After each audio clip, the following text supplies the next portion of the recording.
Two, one, and we're back again. Episode 5, Bomb. Outwork Podcast. Both rocking the glasses today for different reasons. Jake, because you like the glasses, me because I'm slightly hungover. It's a hard look. You're hungover.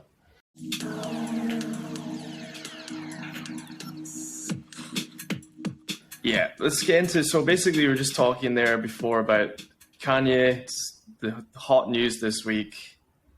He's come out. He said a lot of stuff. But backtrack, basically all this started at the Balenciaga show in Paris. He was kicking off there, and since then he's gone on the rampage. What's the thoughts? Can I say a couple of thoughts on this? And this is almost a segue back into our London Marathon topic. Yeah. I don't think there's a problem with anything that he said. I think the man is entitled to an opinion, to be honest with you. What people think of his opinion is a completely different thing to what his actual opinion is. Yeah. Okay. I don't agree with everything that he says. I agree with some of what he says. But I think in this day and age, it's like you can't agree with people if you don't agree with, or if you agree with Kanye West on some things, then you have to effectively agree, therefore you must agree with everything he says. I fundamentally do not, but I do think that he has a right to express his opinion. I think that his opinions are well thought through. I don't think he's crazy by any stretch of the imagination. In fact, I think he's very, very smart. Yeah. Yeah. No,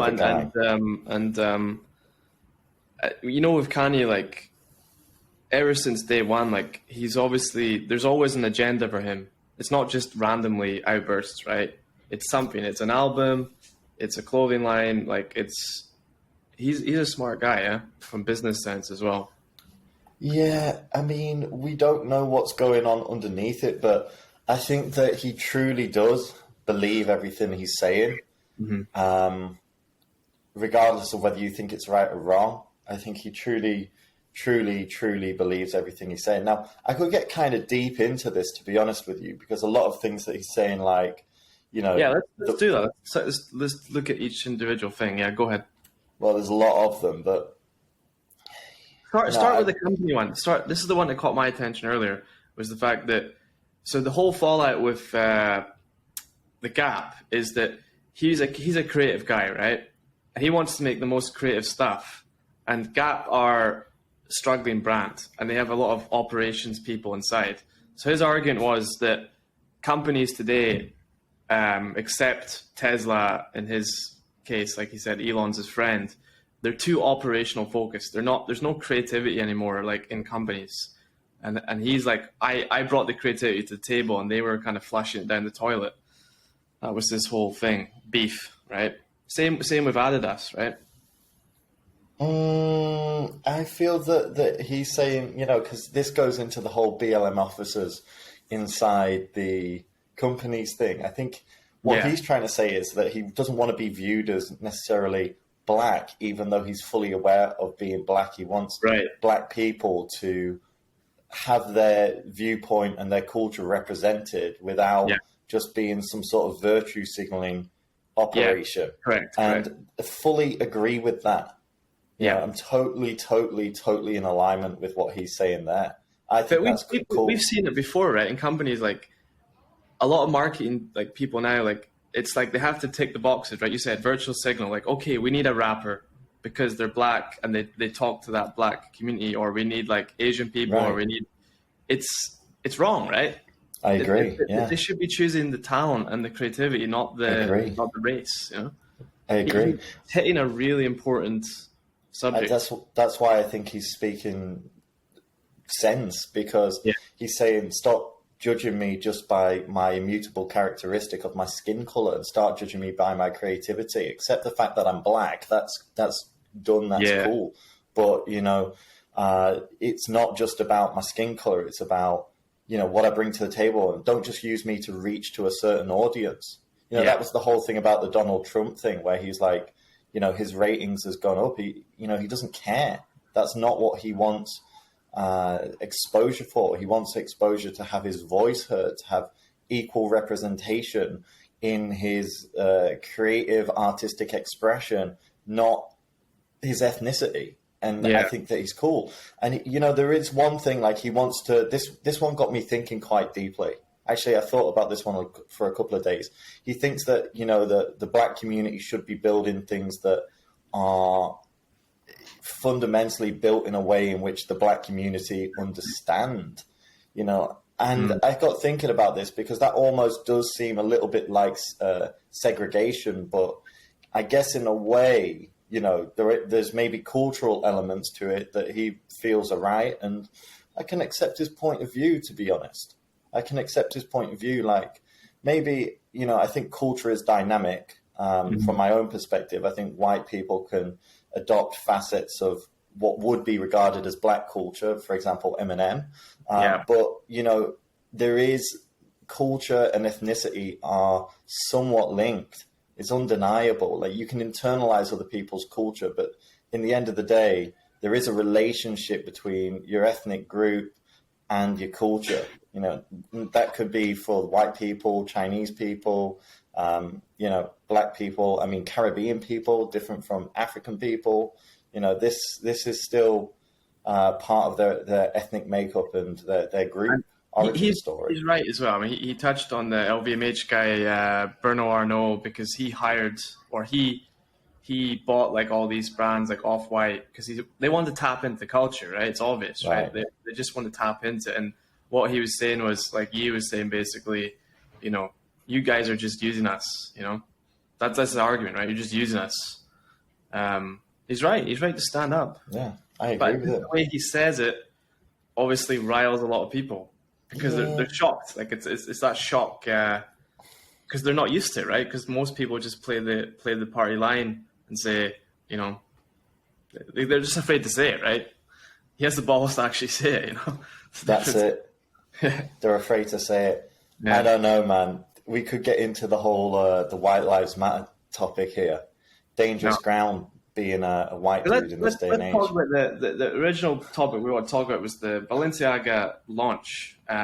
He was at, and it was full of mud, and it was quite cool because like all the people were walking through the mud, and I feel like people like Kanye, like down the years, like Alexander McQueen, Elon Musk, like the launch event now is so boring, right? Like I watched the Google Pixel launch event this week, and I watched what was the one before that? Xiaomi one. I'm so bored, man. Like these companies are just so boring now, The events, like they've got 100,000 people watching the live stream, and like I can't imagine anyone is interested in. Like I talked to a lot of people after these events online, and one of the guys I want to get on this podcast, actually, Max Weinbach, he tweeted basically, "I am bored." Like, and I just replied, "So am I." Like, it's so boring. Like these events now.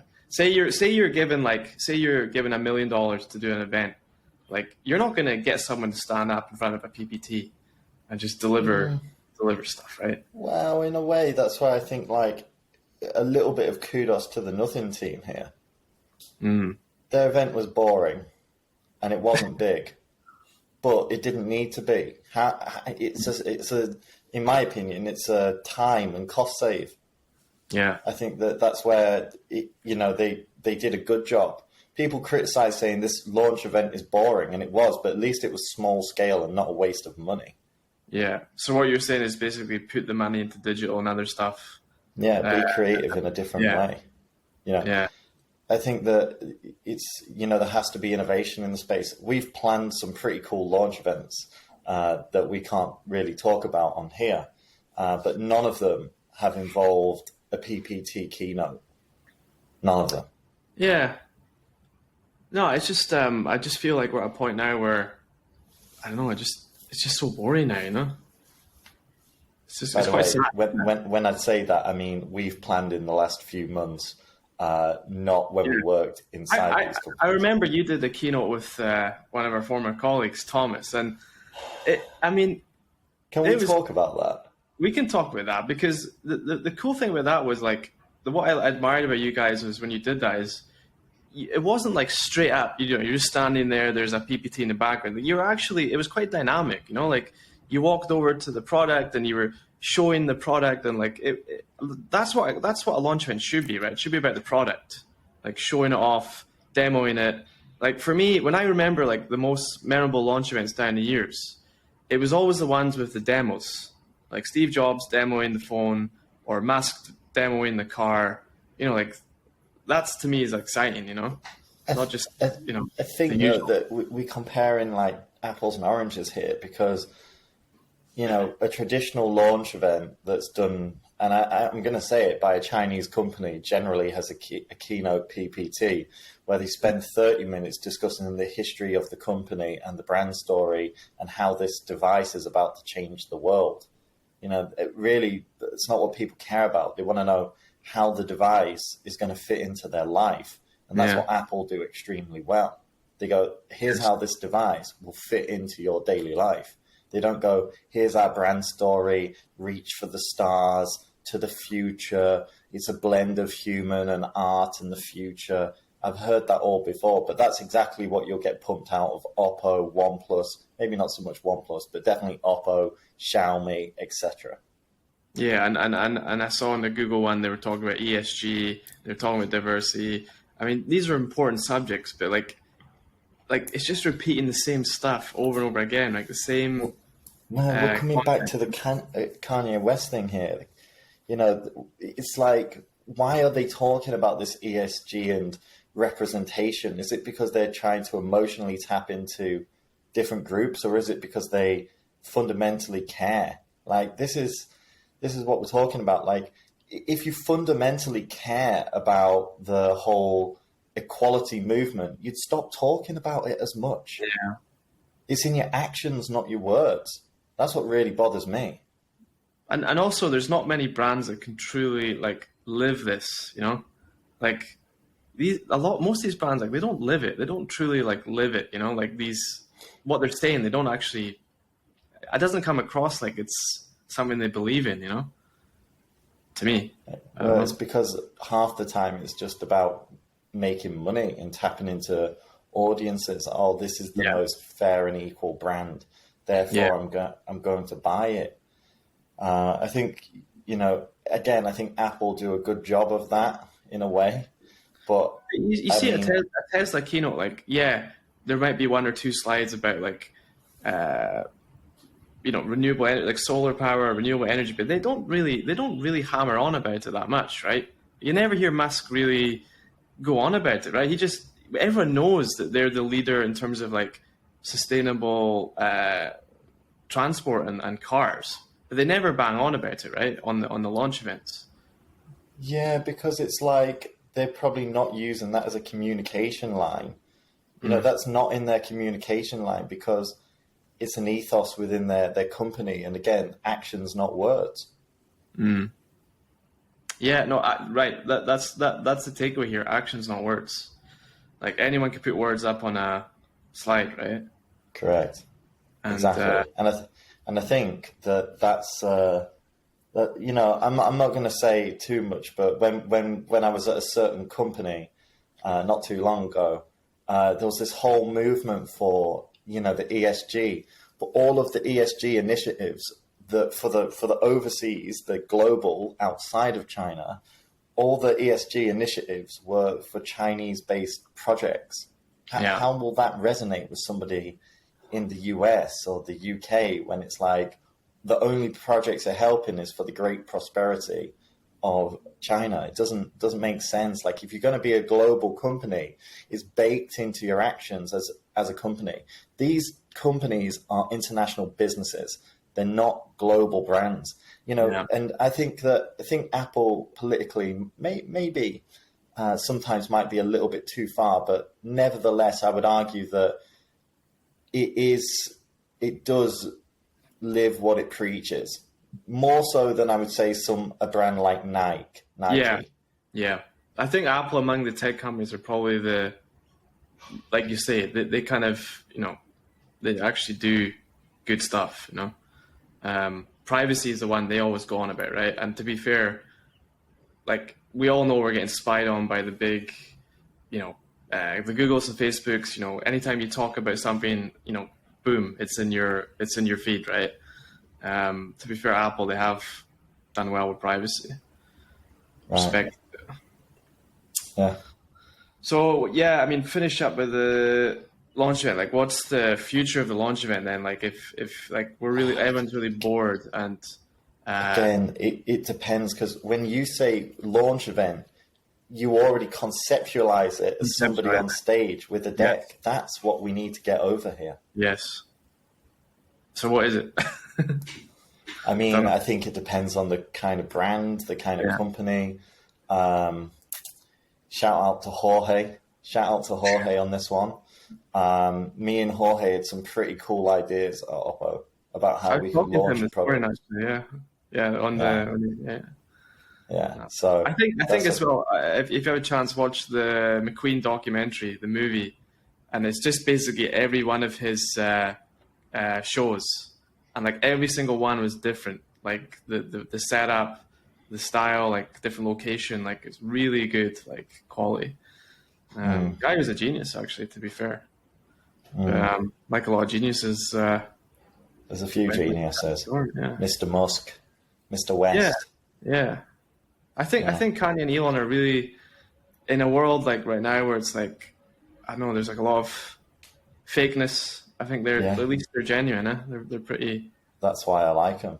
Yeah. I mean, again, it's not like, I'm not even sure how much I like them as people, to be honest. I don't know them.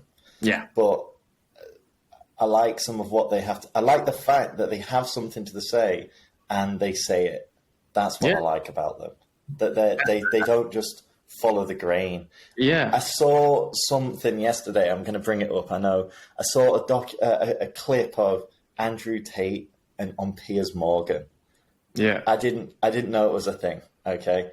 And someone that I bumped into in the street that I knew from a while ago, who's a big Andrew Tate fan, it told me about this. So I went and had I listened to a little bit, and there's a clip in it which I think kind of rings true.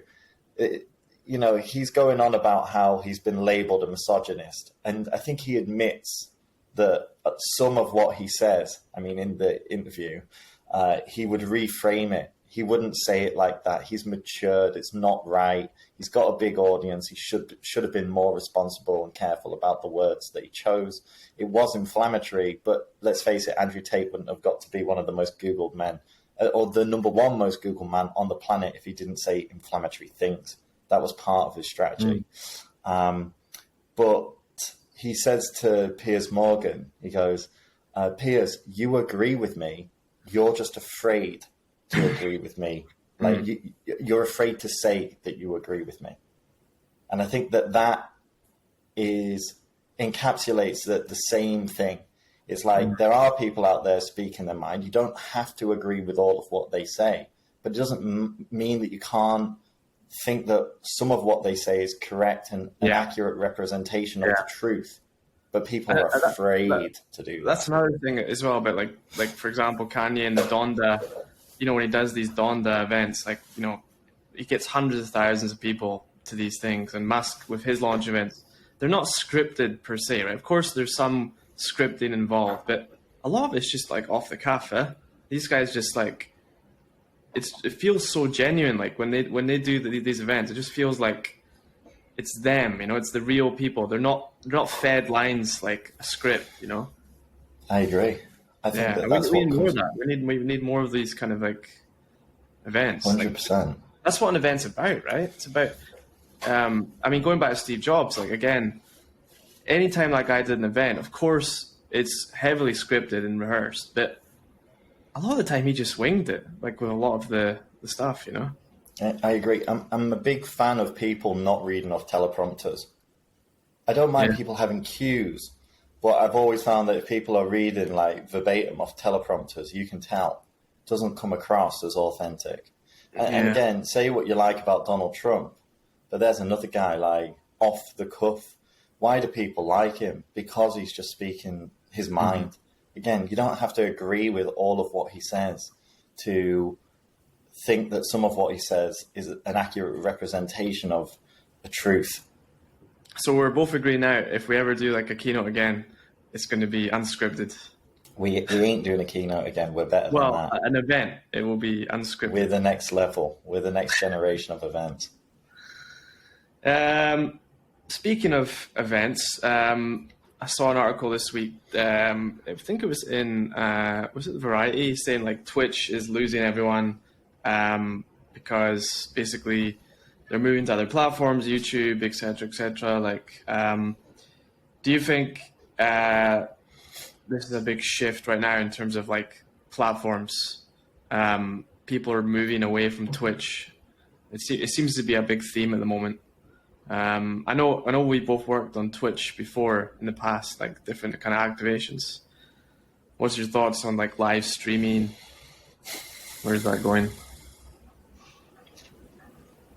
It's a great question.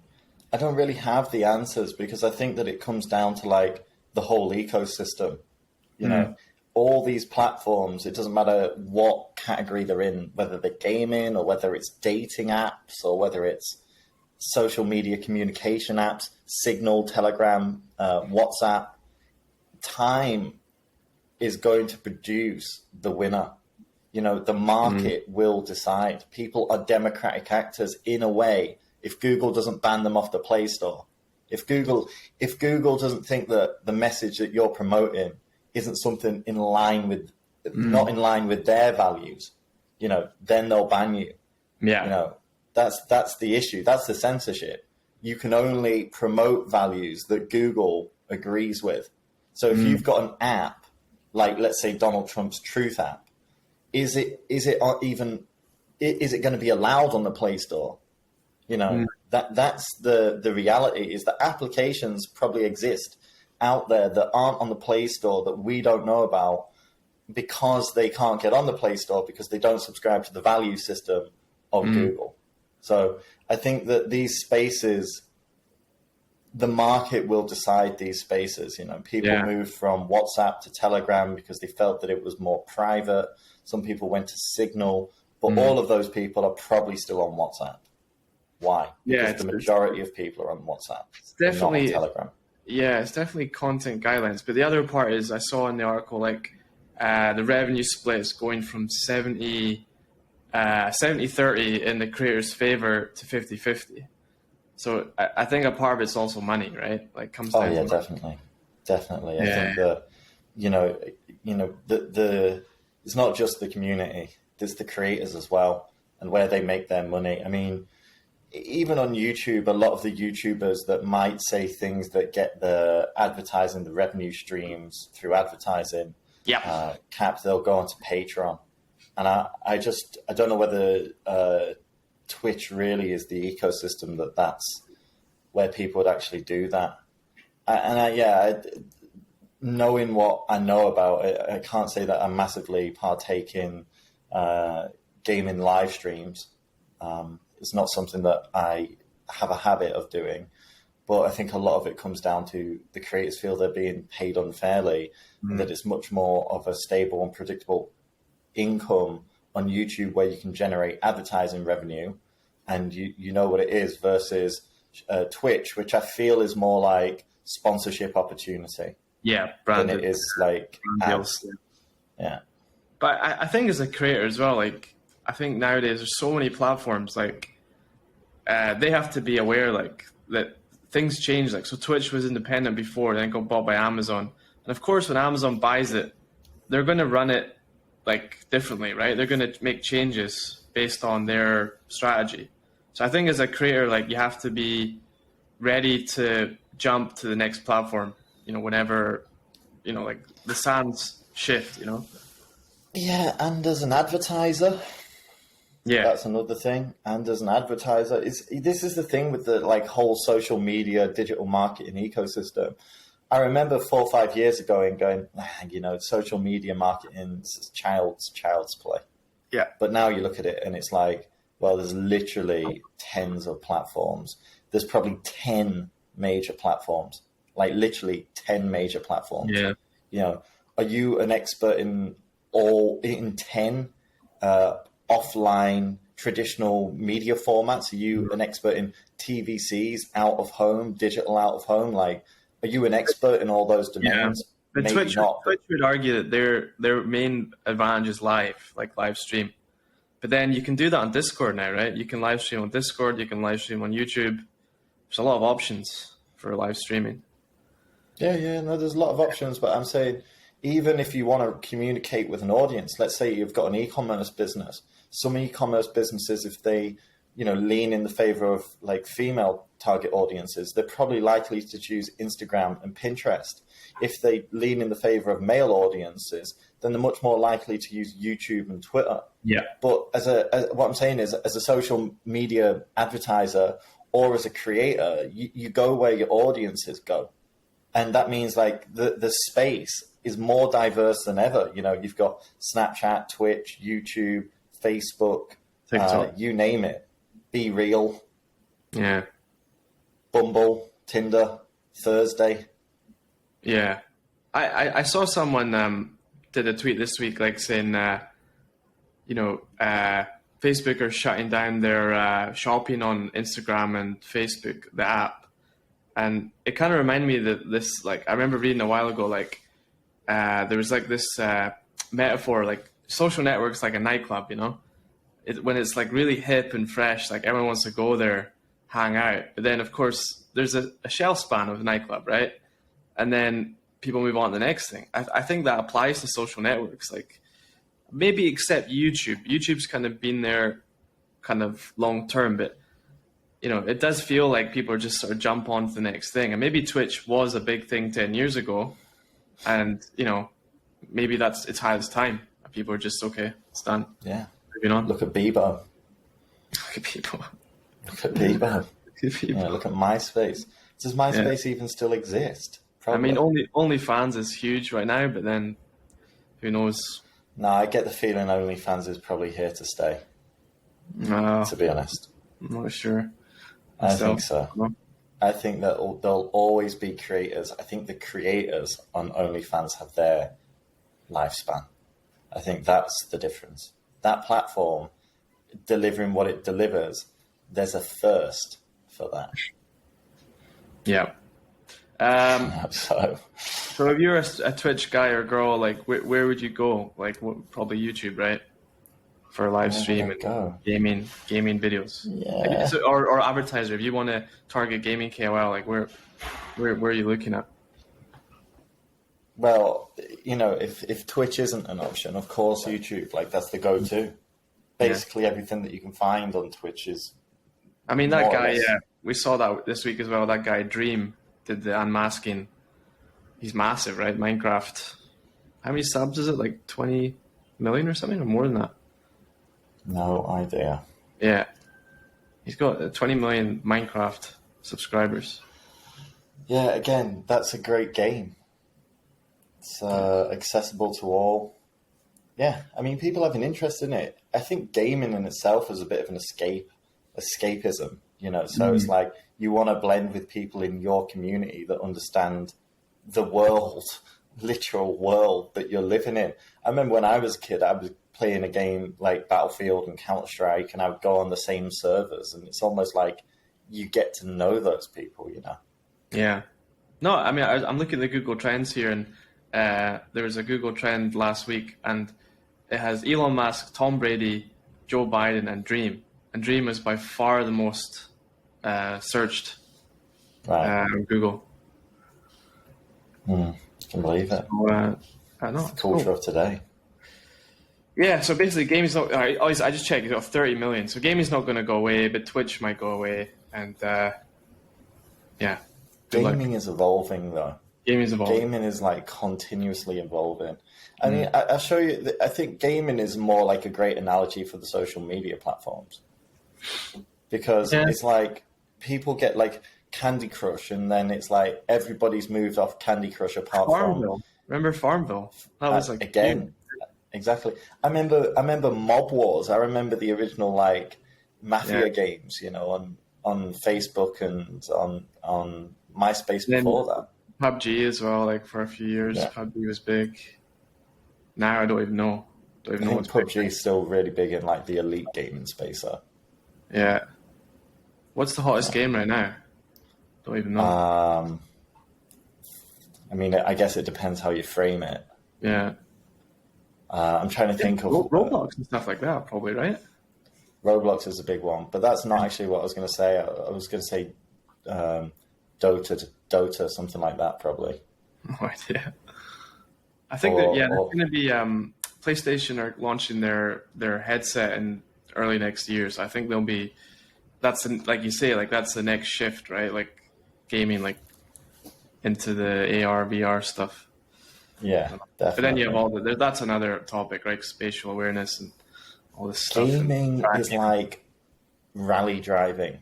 You know, rally driving changed consumer motor vehicles because you had to have like a certain amount of these vehicles produced to be able to run it in the WRC, right? Mm-hmm. So I feel like gaming is like that for the digital space. Yeah. Gaming is developing new worlds and new opportunities. Even like you could argue games like Diablo, I don't know whether you heard about this, where it had like the online marketplace, were ahead of its time. You could be doing that with cryptocurrency in the very near future. Oh, that's another one, right? GameFi and all the blockchain gaming. GameFi there. Exactly. Yeah. Play to earn. Speaking of developments, we saw it with the Tesla AI thing last week, the humanoid robot. We've talked to people before in robotics. Like it feels like robotics is like this thing that's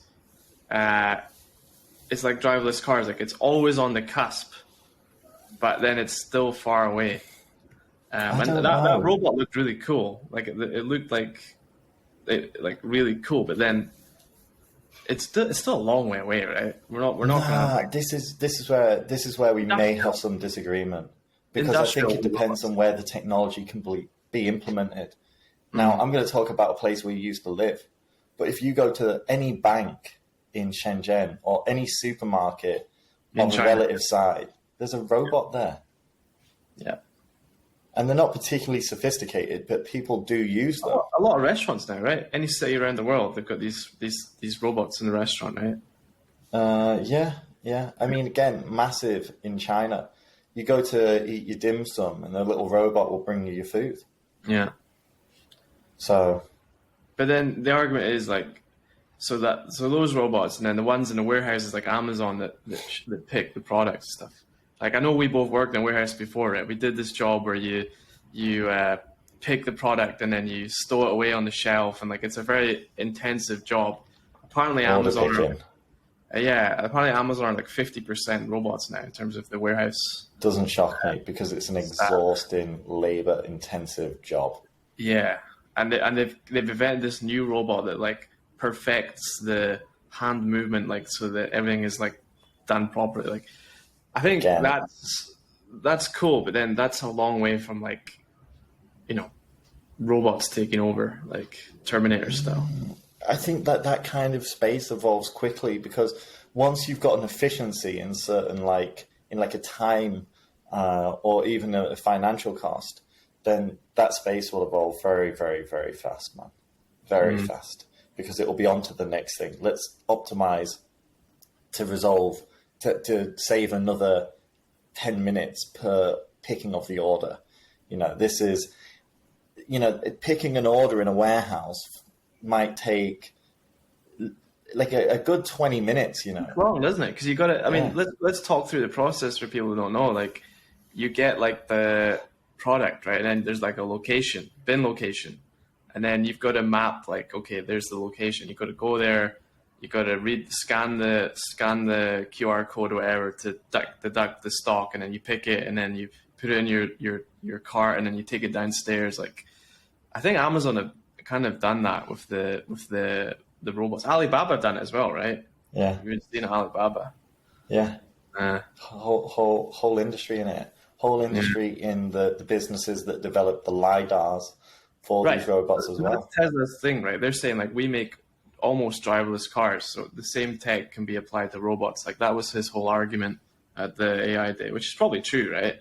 They're doing the brains for the car. Why not do the brains for like a robot? This is the nuance in the understanding of what AI actually is, because a lot of people just call like intelligent machine learning platforms AI. They're technically not AI. They're not sentient, you know. Yeah, sentient. Yeah, they are intelligent, but they are programmed. Yes, they're making decisions based upon a layered neural net decision-making tree. Yeah. If this happens, do this or do that. If this happens, do this, do that. You know, is this? Question: yes, no. Is this? Yes, no. And it's just doing that computation, like thousands of those computations within seconds. Yeah. I was going to say, did you remember there's a movie like ages ago? It came out ages ago. It was Robin Williams, and he was a robot. Do you remember that one? He was a butler. Bicentennial Man or something like this. Yeah, right? yeah. He was a butler, right? And like literally, he was just like full robot, like doing all the tasks in the house, driving and stuff. Like that still feels like a far away, like a long way away. You know. I think my vision of it will probably be more like Will Smith's iRobot. Yeah. You know. Yeah, that slapped Chris Rock on stage. Yeah. Yeah, no, iRobot was. They were fully. Were they half like human, or were they? I can't remember. Or was he like a full? No, robot? It was like the film was plotted around like the next generation of robots. So the first generation of robots, people they were really good, but people people just didn't think that their robots were good enough. They were like always annoyed and blaming the robots, you know. That was the thing. So everyone always felt like bad and they didn't trust the robots. And then the next stage of robot came out and it was awesome. It was almost humanoid, but these robots are actually evil. The thing I find weird is like Google bought that company, Boston Dynamics, and make all the cool animal type robots, right? That jump around and stuff. And then they put tons of money into it, and then they obviously realized, actually, wait, this is going to burn a lot of money, like, and then they sold it. They sold it to someone else. Like, who's taking the lead here? Like, who's going to be? I mean, it looks like Tesla, right? They've got like all the pieces. Segue into DJI here, mate. It depends on the application of the technology. Yeah. That's who's buying it. Where can we apply it? You know, and if military can apply that technology, then they'll buy it either through a consumer way or they'll buy it through like owning the business. Yeah. But I mean, Musk's always grand with statements, but he did say like it does have the potential to change the economy, because if you have a fully robotic workforce like Amazon, for example, you place an order on Amazon, right? You buy a button, you click it, it goes to the warehouse, robots pick it, driverless trucks, robots take it to your house. Like, it does change the nature of the economy, like labor force and, you know, economies of scale and, you know, costs. Like, it strips out a lot of costs. Like, it could be like an internet level change in terms of the technology, right? It's already happening, isn't it? Not even just in like physical robotic spaces, but, you know, not to give too much of our agency magic away, but we run a lot of software. You know, we run software for Facebook ads, influencer marketing, and this software that I use, this AI software, is not perfect for Facebook ads. I'm still testing it, but if it does work, it has the potential to replace people, because it means that I need two people. I need me and a designer, basically, and I could run multiple advertising accounts in one go on one piece of software, because the machine is optimizing the budgets. The machine is optimizing which ads are running, which ads are not running. The machine is defining if this is a good ad or a bad ad. You know, I just need to set it up, and the machine takes over. That was Google's big thing at their phone launch this week. It was all about AI. Like, our whole thing is AI. Like, we build the product around AI.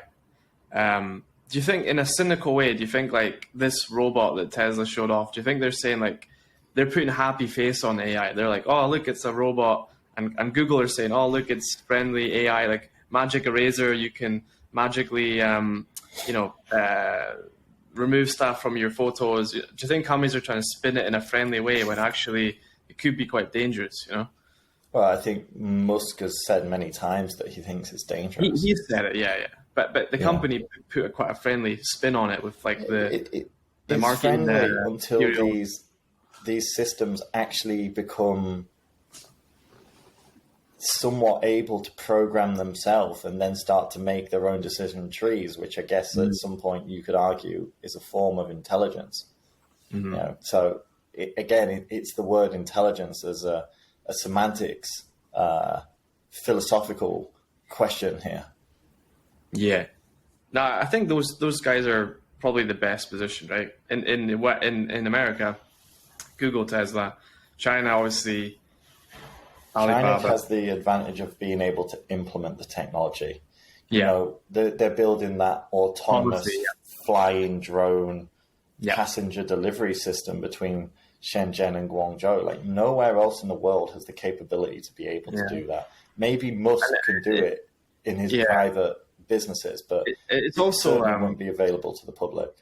Yeah, and it's also like you need obviously engineers to write code. So China and America have the most and the best engineers. Obviously, India, we can save that argument for another day. But right now, it's China and India, China and the US, and they also have not just the engineers, but they have the actual compute. Like they have the cloud computing and the big data and like all of the infrastructure, right? China is like Alibaba, right? They have the most kind of Tencent, Alibaba, Baidu. They're kind of leading the. True, but I still think that there's other companies around there, such as like EV manufacturers like BYD, that have investment projects that you probably don't know about that are looking into autonomous vehicles. Yeah, and they've mastered the manufacturing, right? Batteries, electronics, drivetrain, all that stuff. Yeah. Yeah. No, it's going to be a good. I think it's one of these areas. There's not many, like we talked last week about recession. There's not many kind of bright areas of the economy right now, but I think robotics is probably one of the most kind of promising areas because it's like doing more with less, right? You're replacing people. I think again, robotics is like the physical embodiment of the AI. Yes. Until we get chips planted in our brain, that they are the physical embodiment, right? Right. Yeah. So. One to watch. Final topic today, and this is, I think, one where we disagree on, is the old. I saw it. It's actually it's not that recent. It was a couple of weeks ago, but Tim Cook tweeted a lovely image of Apple's new Battersea power station office. And everyone knows in London, like the Battersea power stations are very famous building. And then on the outside, it looks like a power station, right? A coal-fired power station. And then inside is like, it's like a beautiful like Apple store, like glass, plants, and it looks like a great place to work. But then the question is, in response to Tim Cook's tweet, people are like, a giant waste of money, white elephant, like Google are building a big new office. Like why are companies spending so much money to get people back to work when people don't want to go back to the office? I just think the nature of working has changed. And I do think that actually there is an increased emphasis on employees as well as employers to be self-motivated to work. The motivation, incentive to work is changing. And again, I think it comes back to the fact that humans are being somewhat replaced. And, I don't want to get into it because I almost feel tired talking about it, but it's hard to find good people. People these days want a lifestyle. What's the lifestyle design? That's what people want. So like working 996 in an office in Hangzhou, it's not ideal. That's not what people want to do. People want to be able to balance their lifestyle. And some companies like Google and Alibaba, which are so big that they can build like sports facilities on their campus. They make that a part of the working culture, but people are exhausted, man. There's all this stuff going on in the environment, and I don't mean that in the sense of like trees and air. I mean around them, the political environment, even the environment, you know. So people are exhausted. The news is constantly doom and gloom. If you're in China, it's constantly, oh, there may be a COVID outbreak, you're getting locked up any second. If you're in the West, it's, oh, there's a war going on. Remember the people in Ukraine dying. You better get your ass back to work. Recession. You can't. I saw a tweet the other day that somebody's house energy bill in the UK had gone up 500% annually. 500%. Well, that's one good reason to go in the office, right? You get free heating and maybe that's the trap. Maybe people are right. But for me, I think that an office, it breeds a team environment. It breeds camaraderie. I do agree. Solidarity. Yeah. You can't get that on a virtual call. No. You need to know the people, or, you know, you need to spend time sat with people. And here's a little shout out. If we find somebody, when we find somebody, you know, we're going to have to work out a, you know, online way of making sure that this person feels that they're part of our company culture. I think that's common though right now. Like managers, middle managers, they don't know really how to manage, right, in this new environment. Like people don't want to work either. People are more entitled than they've ever been. I think I'd agree with that. Yeah, that's the issue. I mean, so the counter argument is that you've got all these like new companies, like new age companies, like crypto and social, and like where you just need a laptop or a phone, even just a phone. That there's no need for physical presence, right? Everything can be done remotely. So why waste your money and your time and frankly, your boredom in the office? Because most offices are, you know, generally quite boring places to be. Like from their perspective, like it does make sense, you know, like why would you put yourself through this, you know? Because people are picking jobs at a superficial level about, oh, I want some pay so I can afford a certain lifestyle, rather than I am enthusiastic about this job. Right. There's a guy who sits upstairs. His name is Cloud. He's a Chinese guy. And he sits upstairs in this building in Bangkok. This guy works 12 hours a day every day, and he doesn't stop. And it's not because he's incentivized by money, though in a way it is his ambition. It's because he sees his work as a game, and he wants to be the best at that game. And he's addicted. He's obsessed, and he'll stop at nothing. And it doesn't make him mentally tired. It doesn't make him, you know, he's physically tired, but mentally he just knows when he needs to stop for the day, and he'll get up the next day and start again with the same enthusiasm. And that's kind of how people should feel about their job. They should be chasing something that has importance. Look, it's not always going to be pleasant. There will be days where you need to motivate yourself to get up every day at 7 a.m. so that you can actually increase the efficiency. There will be times where you need to learn to take a bit of a time off. Otherwise, you might burn out. That's fair enough.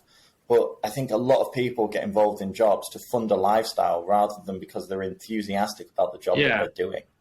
Yeah, well, I don't want to talk too much about Elon Musk, but that's what he said, basically said, look, tell everyone to get back to work. If they don't come back to work, fire them. Like, that's what he said, literally, right? Obviously, Tim Cook, he can't say that because he has to play the game, you know, the political game. But he said, basically, you have X number of months to get back to the office. I think it was like 2 or 3 months.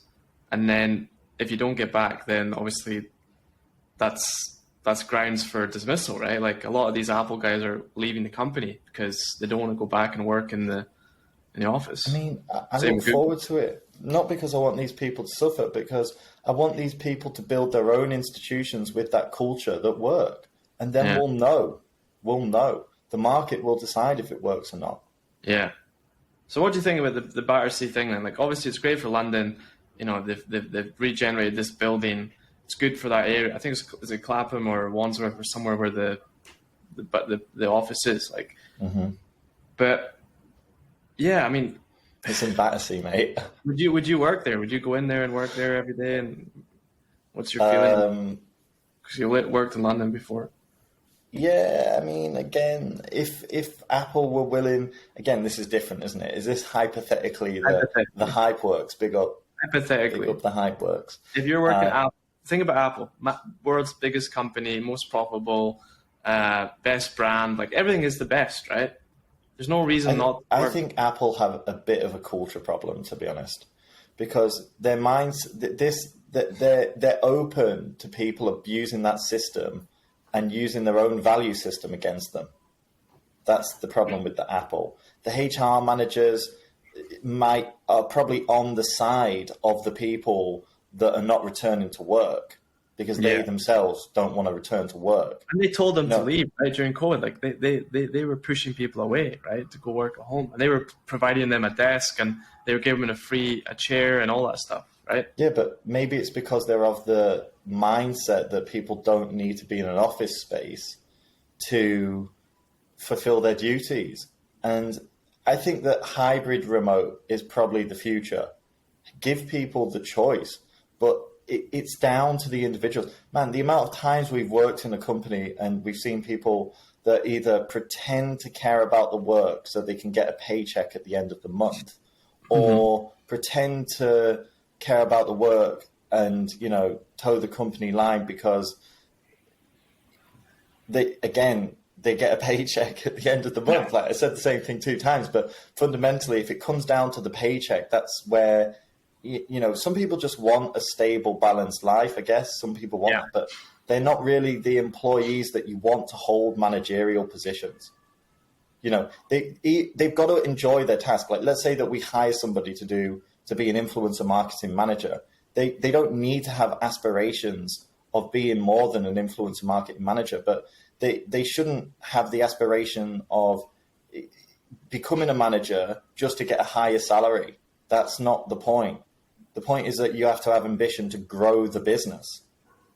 Yeah. Yeah, and also I think another thing is like human beings are creatures of habit, right? Like we kind of like a routine. Like, and so for our older generations, parents, like it was always a routine, like 9 to 5, 5 days a week. Like, do you think it's COVID? Like, do you think that was always a lie, or do you think it's just COVID that kind of accelerated the change? And because the whole argument is like, well, because like London, like all these cities, London and New York and Hong Kong, Bangkok, whatever, people are now expected to go back, right, to work, back to the old routine. Like that's the expectation. But not all industries are. Like a lot of people are resisting. Well, here's the thing. I agree with the people that don't want to go into the office. That part I agree with. But don't work at the company that wants you to go into the office. Right. Simple. Yeah. If you don't want to work in an office, don't work at a company that wants you to work in an office. Go start a company or go work in a company that doesn't care about an office space. Yeah. That's what it comes down to. And people stop complaining. People have the freedom to choose. And good, because the more diversity that we get, I do think that there has been a mindset bred into particularly Western societies, because you don't see it in China, not quite as much. You do in the new generations, but not in the generation before them. Okay, so not in the generation before the millennials, the people have the mindset of go to school, study, get a degree, go work in a corporation. That's your career. Take a paycheck, go home at the end of the day at 5 or 6 p.m., wake up and do it again Monday to Friday. Okay, that mentality did not exist in the generation prior to the millennials in China. Mm-hmm. So I do think that that's something that has been baked into Western society, to be honest. Yeah. Fair. But good that people are changing, but don't expect Apple to change. Yeah, and I think a lot of people are voting with their feet. A lot of people are just leaving. So I think it's quite healthy, yeah? It is quite healthy. Yeah, I think if there's diversity of types of companies to work for, it's good for the market because it creates competition and gives people more opportunity to choose. The other argument is it is remaking the very makeup of cities. So before, like, you had a business district with offices and everyone clustered together, restaurants, services, and all of a sudden half of these people are gone. Like they're talking about Canary Wharf. I read that HSBC are not going to renew the lease of their own building in Canary Wharf. You know, so it does remake the cities, and the cities have got to adapt, right? They've got to convert that office space to residential, and you know. Okay, but here's the thing: HSBC are probably, you know, if they don't already, they may be growing their space in Indonesia or the Philippines or India, China, yeah, where they can get people that will want to work in an office if they feel that that's beneficial to their business model. That's the thing. Like, it's not just that, you know, like, this is the thing about the digital age. And what we're seeing right now in the trends are businesses are moving to where it's beneficial to either their profit margin or not. So let's say that they do leave the UK and they go to even Ireland, okay? Because people in Ireland might be more receptive to the idea in Dublin of working in an office than their counterparts in London. Then business will go there, okay? So then there's a new market opportunity created by a loss in London. There's people to move into that I was space. also thinking more about from the, say you're Sadiq Khan or someone like that, like from the city's perspective, it's like they've got to change as well, right? It's not business as usual. Well, again, this is down to the people to choose their leaders and to have a decision. I mean, not everybody's going to agree, but yeah, who knows? Time will tell whether it's the right thing to do for the UK economy or not, in the sense of London, because the economy will either grow or shrink. Could be good for the UK. Imagine like people, you know, Manchester, Birmingham, like Glasgow, like people, if people can do the same job but live in a city with lower cost of living, you know, more space, like it could be a good thing for every country. Yeah, every country's got a big city, right? New York, London, Beijing, Bangkok, like it's very centralized. Maybe the new economy is decentralized. The economy is creating those centralized pools. I honestly like the fact that it's decentralizing it from like London. That is good, you know, and it's moving it to places like Glasgow or Bradford or Bradford. I do think that they will develop their industries. Huh? Leeds has got a big bank in the industry. Leeds is a massive digital services industry, really, for the size of the place. A lot of agencies in Leeds. Yeah, I think we talked about this before. Like, if you didn't have to work in a city like London or something, like, where would you work? Like, I know you said a cabin in the Scottish Highlands, but like, that's like you would literally go to a cabin and like work remotely, or you want to be in the office? You want to be like in the? No, I'd probably choose York if I had to get the balance of everything. And you'd open an office in York, and you get people to come in, right? Like that would be the ideal. Yeah, I mean, I think that if I had an office, I'd expect people there 3 days a week. They can choose. Actually, I'd probably make it set Monday to Wednesday. You have to be there, but Thursday, Friday, you don't. And I'd probably do that because I think that all the team needs to be there at a certain time so that certain alignments can happen that they just don't happen in a virtual space. I would agree. Like the meetings are really key. To have people in a room, like everyone in the room at the same time, is key. Because you just hash that out, right? You just get to a decision quicker. I agree. If everyone's together, right? Yeah, definitely. It doesn't have to last long. Like, it can last an hour. The meeting can last half an hour. Like, get it done. And again, it comes back to like podcast number 1 here. Click up there. It comes down to podcast number 1 because in the corner. The communication. You know, communication is about tonality and emotion and physical movements as much as it is about verbal communication. Yeah. I know. I think next year is a big year for this remote working thing because it's a full year, like since the pandemic kind of ended in most countries. So I think we'll see. We'll see next year. It's crazy that Shanghai and Shenzhen are going back into lockdown, by the way. Yeah. No, I cannot live like that. I'm tired when I see that. Yeah, no, I think we're kind of over it now. I think by the end of this year, kind of be back to normal. Touch wood. No, good luck to Apple getting everyone back, and everyone else. I know. Yeah, I think you nailed it. Like you say, if you don't like it, bugger off. Leave. Yeah. Can I say one thing? Because it's like we're coming to the end right now. This is the closing statements, but we never got to discuss mine and Thomas's launch event, and I just want to touch on that and clear some stuff up. Shout out to Thomas, wherever you are. The situation, you're probably in the George. The situation with that launch event was that it was scripted, and they changed the script 3 times on the day. Come on, Oppo, sort it out. Really. And it's a controversial one as well. And the reason no one will be able to find it is because it created a PR storm because we pretended we were in a different country. And they gave us fake job titles. Come on, Oppo. If I can find that video, I will add it on to the end of this video. If I can find it, it'll be class. You've probably got a backup copy. I've got a backup copy somewhere. You've got a backup copy, haven't you? Come on, that edit was class, though.